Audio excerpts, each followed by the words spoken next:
Bonjour, je suis Julien, votre professeur de français. Dans l'unité 2, nous apprenons à présenter des personnes. Donc, dans cette vidéo, je vais vous présenter différentes personnalités de la culture française, qui peuvent être des chanteurs, ou bien des dessinateurs de bandes dessinées, des sportifs, ou encore des acteurs ou des actrices. Je vais commencer par le chanteur Rachid Taha. Rachid Taha est né en 1958 près d'Oran, en Algérie. Il est un chanteur et un musicien franco-algérien qui réside en France. Après avoir fait partie du groupe Carte de Séjour, formé en 1981, il sort un premier album en solitaire en 1998 qui s'appelle Diwan. Ses inspirations musicales recouvrent différents styles tels que le raï, le tchahabi, la techno, le rock'n'roll ou même encore le punk. Ici, nous voyons bien un artiste multiculturel. Autre présentation possible d'une personnalité, ici Zep, qui est dessinateur de bande dessinée. C'est un auteur suisse de bande dessinée. Zep, de son vrai nom Philippe Chapuis, il est né en 1967.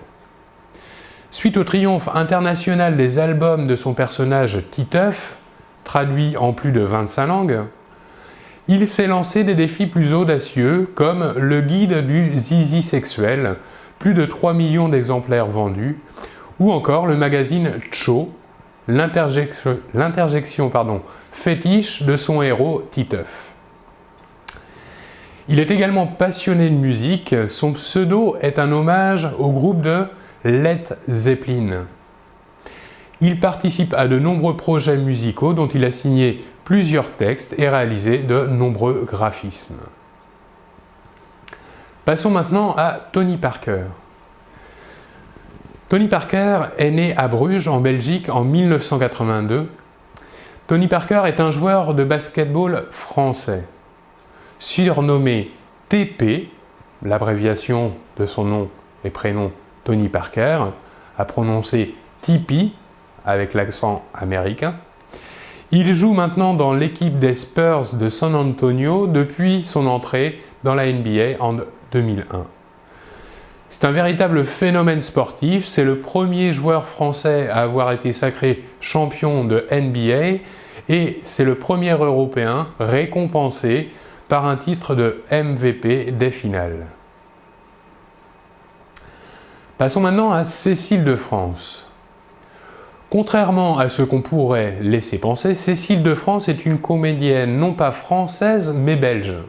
Elle est née à Namur en 1975. Elle a quitté la Belgique à l'âge de 17 ans pour s'installer à Paris et suivre les cours d'interprétation de l'école de la rue Blanche, puis les cours de l'École nationale supérieure des arts et techniques du théâtre. Diplômée en 1998, elle se fait vite connaître du grand public au théâtre ou encore à la télévision, puis au cinéma. Ses films les plus importants, L'Auberge espagnole, Les poupées russes, Quand j'étais chanteur, Un secret ou encore Mon colonel, Mauvaise foi, L'instinct de mort, Le tour du monde en 80 jours.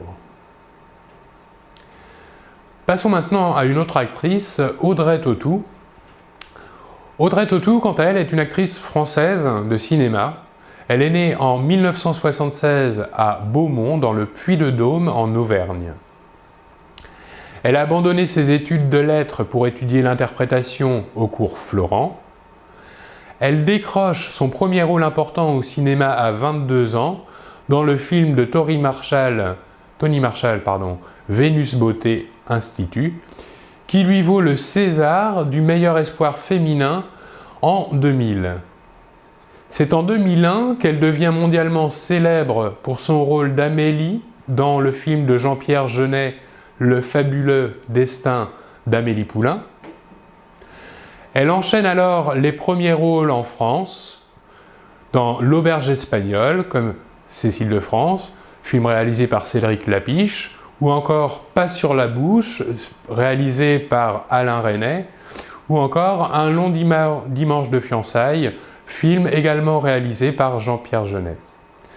mais elle a également tourné à l'étranger, notamment dans la superproduction américaine Da Vinci Code de Ron Howard, tiré du roman de Dan Brown. Passons maintenant à Anna Gavalda. Anna Gavalda est une femme de lettres française née en 1970 en région parisienne. Elle commence sa carrière d'auteur en 1992 où elle remporte le prix du livre Inter pour la plus belle lettre d'amour. Professeure de français dans un collège en Seine-Saint-Denis, elle obtient en 2000 le Grand Prix RTL Lire pour son premier recueil de nouvelles « Je voudrais que quelqu'un m'attende quelque part », publié aux éditions La Dilettante. Ce livre est devenu un best-seller. Ses autres livres sont aussi devenus des best-sellers. Par exemple, son livre « Je l'aimais » a été vendu à 1 259 000 exemplaires, ou encore son livre « Ensemble c'est tout » a été lui vendu à 2 040 000 exemplaires. Elle tient une chronique dans le magazine féminin Elle à propos des livres pour enfants et participe au jury du Festival international de la bande dessinée d'Angoulême. Dernière personnalité, la chanteuse Linda Lemay. Linda Lemay est une chanteuse québécoise née à Portneuf en 1966. Linda Lemay doit sa notoriété au texte de ses chansons, qualifiées de chansons à histoire. Après des études littéraires, elle remporte en 1989 le prix auteur-compositeur-interprète du Festival international de la chanson de Granby. Les Français la découvrent en 1995 avec La Visite, titre dans lequel elle décrit avec justesse l'hypocrisie des réunions familiales. Elle ironise sur tous les travers du quotidien, avec par exemple « Chérie, tu ronfles » ou encore « Je veux pas de chien ». Sa connaissance des relations franco-québécoises lui inspire de vraies perles comme les Maudits français. Linda Lemay chante aussi l'amour, Au nom des frustrés, ou encore Le vieux garçon, ou Ne t'en va pas, qui décrit de façon bouleversante son attachement à son père. En 1996, elle remporte le prix spécial et le prix du public du tremplin de la chanson des Hauts-de-Seine, et en 2003, elle est lauréate des Victoires de la musique. Voilà comment il est possible de faire la présentation d'une personnalité. Je vous remercie beaucoup de votre attention et l'on se retrouve très bientôt. Au revoir.